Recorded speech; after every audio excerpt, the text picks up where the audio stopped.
Welcome back. You're live with our midday broadcast of Expresso. Thank you so much for joining us at the end of what has been a stellar week, and we're rounding off in style. Town-born Sisonke Xonti, who gave us a goose-bump performance a little bit earlier in the show, is one of South Africa's fastest rising jazz musicians. Sisonke was only a young boy when he took the leap into music and has never looked back since.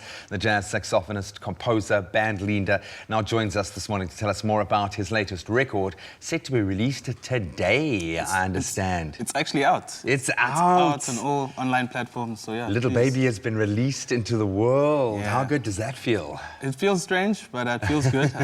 You're always worried about what people are going to think about it. But yeah, it's out. There's nothing I can do about it, so, you know. Where did this all begin for you? Because jazz is a lifelong journey with music. Yeah. I think to master the craft, out of all the music genres that I've been lucky enough to kind of just get a taste of on this show, I feel like jazz is probably the most difficult to master.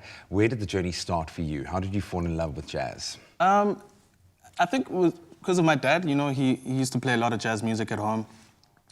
So I think when I was about 11, I went to a new school and the band was playing on stage.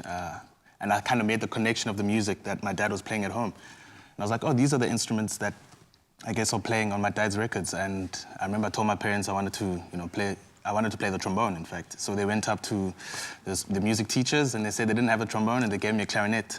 So I kind of stumbled upon the clarinet. And the natural progression from that is to move on to the saxophone. When I was 13, that's when I started the saxophone, yeah. And the rest is history, as they say. Yeah, the rest is history, the rest is history. But then you decided to study law. That's a bit of a hard left turn. Yeah. Why? What was the plan? When did you decide, okay, I'm going to make music my everything? I'd say around 2012, when I was finishing off my law degree. Because at that time, I was still playing music, jamming with friends. I sort of looked at their careers, and they were having fun. And I didn't really enjoy my studies at the time, And I just made the decision that I'm going to move to Joburg the following year, in 2013. I guess that's when I really gave my all into this music. Go all in. Yeah, all in. Like, that was it. That was my life, 2013, I guess, yeah. I'm sure you've been able to experience some amazing moments on stage because of making that choice to back yourself, back your talent. Yeah. What stands out for you as some of the most amazing moments that you've experienced? I think the most amazing was performing in Switzerland, Davos.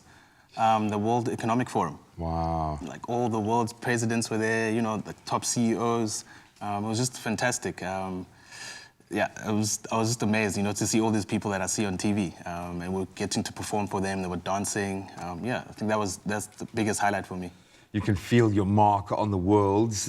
Your first album, Leonde, now you have named your second Ugaba, The Migration. Yeah. Why? It was initially titled Migration. And then I think about a month ago, I changed the title to Ugaba. Ugaba is my clan name. Okay.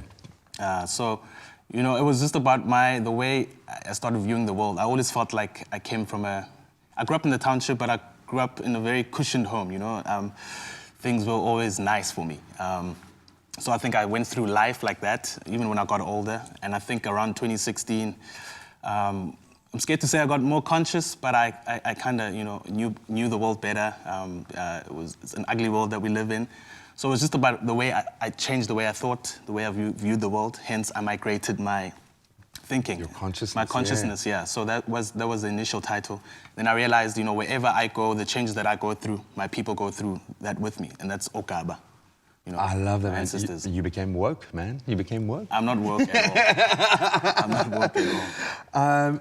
This year has changed us, and the song The Call, I understand, is a special message very much for this time and now. Yeah. What is that message, and why do that? I guess it's just to take in the stillness, Lockdown hit us hard, but for me, there was some beauty in it, I kind of took a break, you're always running from gig to gig, you never really focus sometimes.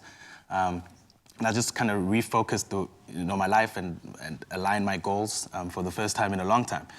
So it was just to tell the people, it's fine, take in the stillness, be calm. There's so much beauty out there that we miss every day, because we're running around doing so many Chasing things. Our tail, yeah, so it's just, take in the beauty of the world.